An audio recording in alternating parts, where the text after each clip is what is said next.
Hey, what's up, movie fans, comic book aficionados? I'm here with my review of Marvel Cinematic Universe's latest entry. That's right, it's Captain America Civil War. This is the third Captain America movie. I think this is like the 10th total film in this new Marvel Cinematic Universe that started with Iron Man in 2008. The premise is simple, just kidding.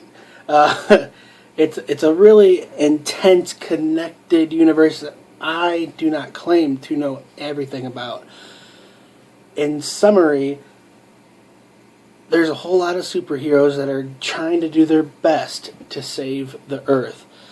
Whether villains come and go, or whether it's an established one, there's always going to be a bad guy. But thankfully for Earth, there's always some good guys.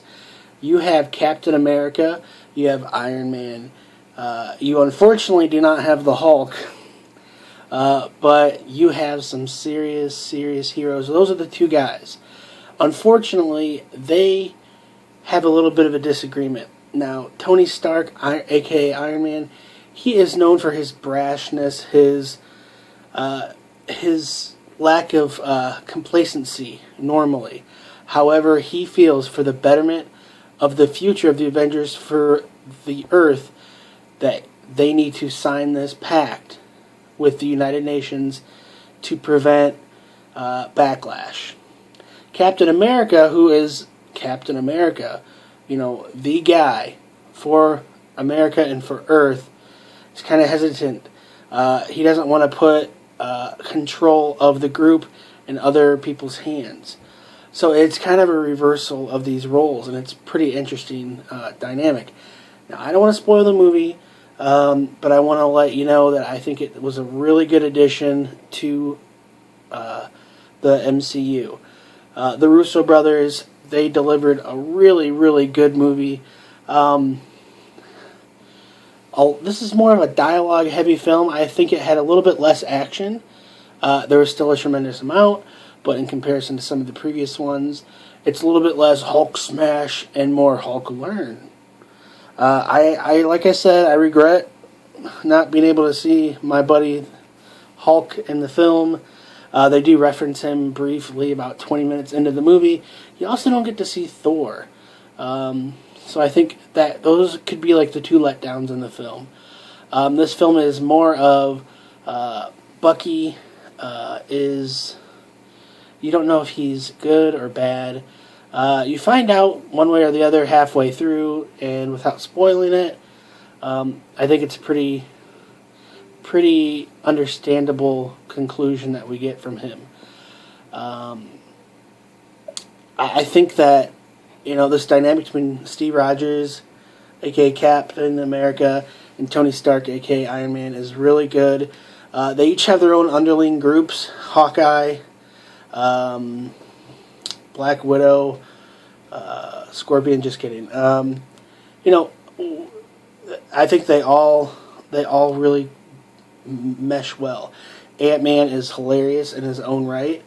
It's not really a subsidiary hero film in comparison to the other ones. This is definitely a Captain America film. Iron Man is second fiddle. Then you have Black Widow.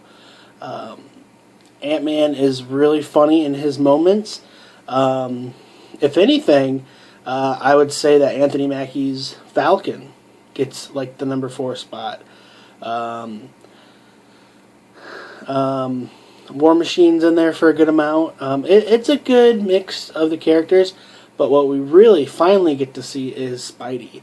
The fifth incarnation of Spidey. I'm just kidding. This is like the third one since Tobey Maguire's in 2001. I didn't know what to think. Tom Holland is definitely the youngest Spider-Man on film to date, and he pulls it off really well. He is literally a teenager, or he was a teenager when he was announced for it. He's borderline, I think he's 19 or 20 now, but still, 19 is 19, that's a teen. And he pulls it off really well. He's likable. He's funny. They actually leave you wanting more. This isn't a Spider-Man film. They just had some really good moments to have him featured very, very well. I wouldn't say prominently. He needs to be. I would love to have seen him more in this film, but I liked it. I liked his inclusion in the film. One thing I will say is I would have liked to have seen more of the villain in this film. Zemo was played very well by Daniel Bruhl. If I'm not saying that name incorrectly, I apologize. I think he did a very good job. However, I would have liked to had the inclusion of his character in the film earlier.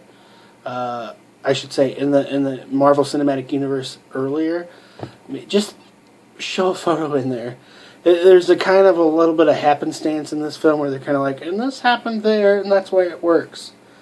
It is what it is. I take it for what it is. It's a comic book movie that is part of, it's going to be, what, 20 films total? I'm guesstimating, give or take a couple.